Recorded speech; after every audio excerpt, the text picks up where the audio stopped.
I'm sure that everybody experienced this sometimes in their life. You want to log in to your account and you forgot your password. You are confused to the point that you're not even sure if you ever had an account on that kind of software or whatever you're trying to log in. And this is very, let's call applicable, if I may say, for regular people. And imagine a business owner that is building his business throughout the years and creating accounts here and there, buying softwares here and there. After a couple of years, you have no clue how many accounts you have, who has access to which account, not to mention passwords, which email was used for this particular account. So this video today I created specifically because I want to simplify your life.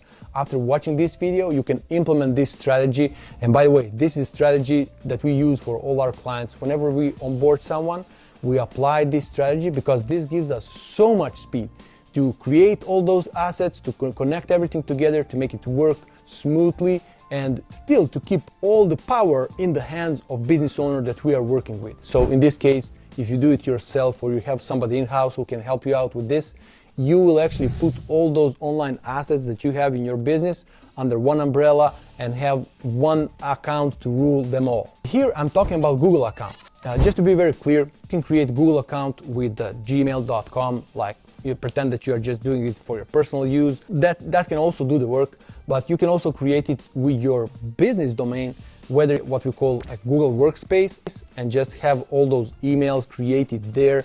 Delegate multiple email accounts to people in your company. That's what we use, for example. But that's another online asset that we call Google Workspace. And this one gives you clarity and gives you opportunity just to delegate all emails, remove, add new one. You don't need to go to your cPanel or whatever you are using right now to create all emails. It comes with certain costs, but it also comes with certain features that you can use for your business, like a calendar, a Google Doc, Drive, and all those nice Google things that one business can use and leverage. Now, even if you don't buy this, what we call Google Workspace, you can still use your business email, your business professional email, and create a Google account with this email. The only thing that you are going to lack is Google Mail. But you will have all other Google assets and you will be able to access to those assets with your professional email, with your business domain. And what we do, if business has domain already, and if business already has what we call cPanel and place where it can delegate some emails, we create an email there and we call it webmaster at whatever your business name is, .com or .whatever. With this email, we create a Google account. And from there, basically, we can create so many assets that we need for this business. It's ridiculous. I really don't know why everybody are not using this kind of strategy. Because when we create this new Google account with your email, you are basically keeping control over this account because you have access to this email. That's number one. Next thing, we want to have this account very secured with a two-step verification, multiple two-step verifications with phone number, with the authenticator app, with the codes. We're going to talk about this later. So those are the things how we want to protect this account. Once we protect it, once we give the power to the owner with those codes, with the backup email and with the backup phone number, we can proceed and just build all those assets. And then the owner itself, he can be sure that at any given time, if the agency stops delivering or whatever happens, you still have the full control, and it's kind of peace of mind just for you to be sure that you will have access to all those assets even if you lose contact with the agency. I saw this happening. That's the way for us to give certainty to our clients that they will have access to their assets, which is very important. At the end of the day, that's what you are buying when you are hiring an agency to create all this infrastructure for you, talking about digital infrastructure. And by the way, if you're new to the channel, welcome. If you follow me already, welcome back. All we talk about on my channel is how to get set up to sell online. We talk about digital assets that you need and digital actions you need to take in order to grow your business, to structure that digital infrastructure. In this case, we talk both about digital assets and digital actions because you need to take these actions in order to secure all those assets. Now let's dive in.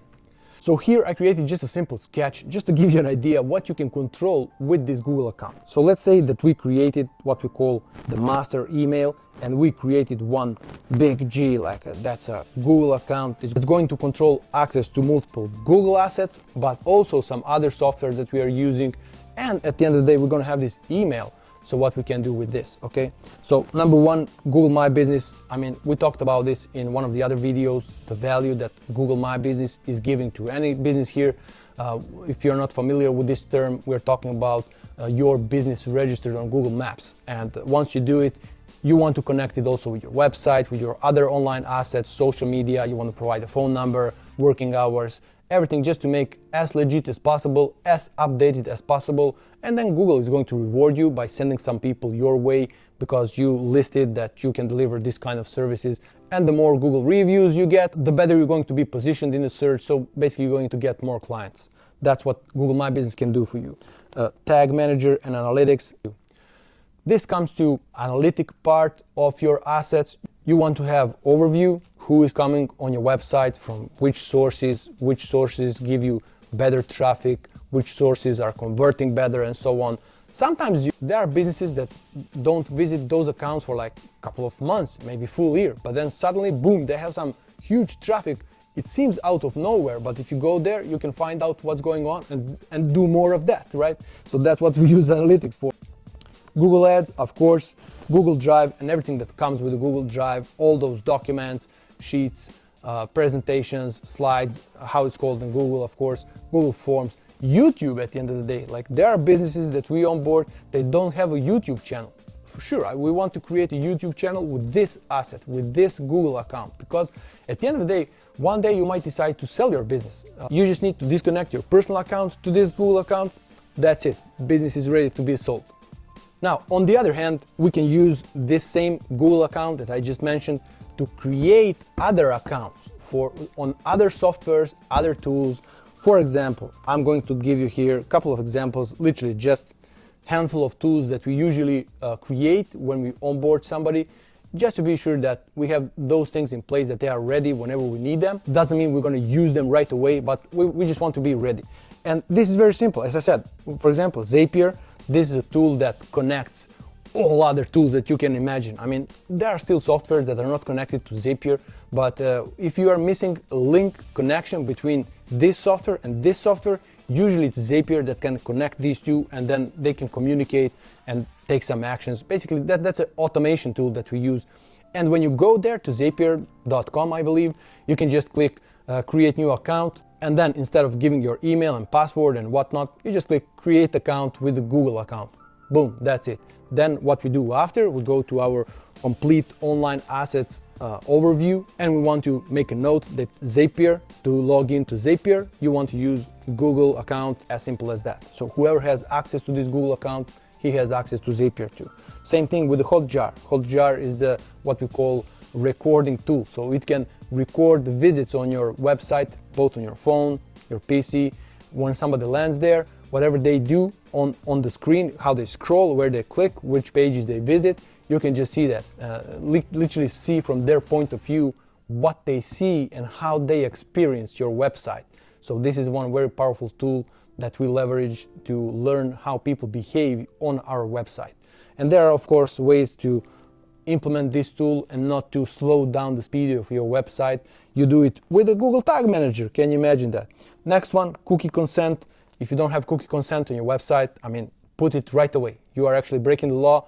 It's a law that you must have a cookie consent on your website. It must be there. If it's not there, you are in problem. And again, we are creating this asset with Google account, as I just mentioned.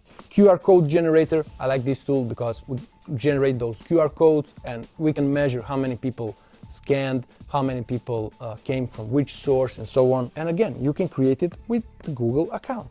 And lastly, if you created this Google account with a certain email, you can send multiple notifications towards that email so that everything is in one place. And again, we can say it has nothing to do with the Google account. Yes, that's correct. But still, you still have one email that is connected to the Google account, and you have multiple other notifications coming there. So you are sure that you will always be able to find whatever is missing, whatever notification is missing. You'll just go there and you will find it. You can get back control to all your online assets if you have this in place.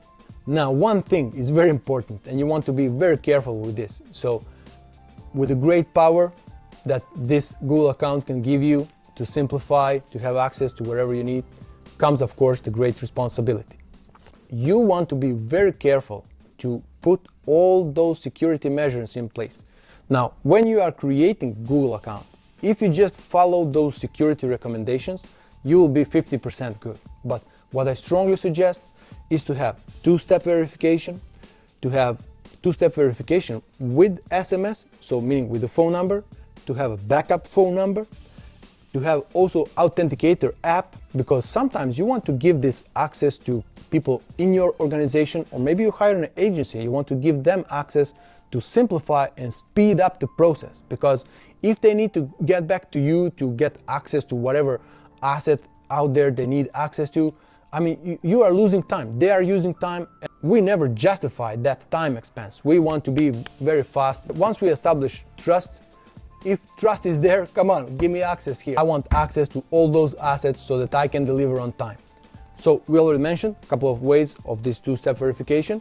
The last one is codes. You literally want to have one-time codes that you can generate once you create this two-step verification. Then Google will give you those codes. Those codes you want to save both digitally, make sure they are a safe place, and you also want to print them out and to save that paper, because if you lose access to that phone number, to that phone authenticator, to this backup email, to whatever backup you have, you always have these backup codes. And if you go to whatever, like PC, phone, and you want to log in to Google account, to your Google account with this email, you will have to use some kind of two-step verification. And if you don't have access to any of these and you still have those one-time codes, they are one-time codes because you use them one time and you can just cross that one-time code. Then you have another 9 or 19, I don't know what it was, 10 or 20 that you're going to get once you create that account. More than enough for you. This is just a last backup. If everything else doesn't work, you have your codes and you are safe. So there you go. I hope this video brought some value to you. If it didn't, just click the dislike button. Don't come back to this channel. If it gave you some value, come back for more. Like, subscribe, and see you in the next video.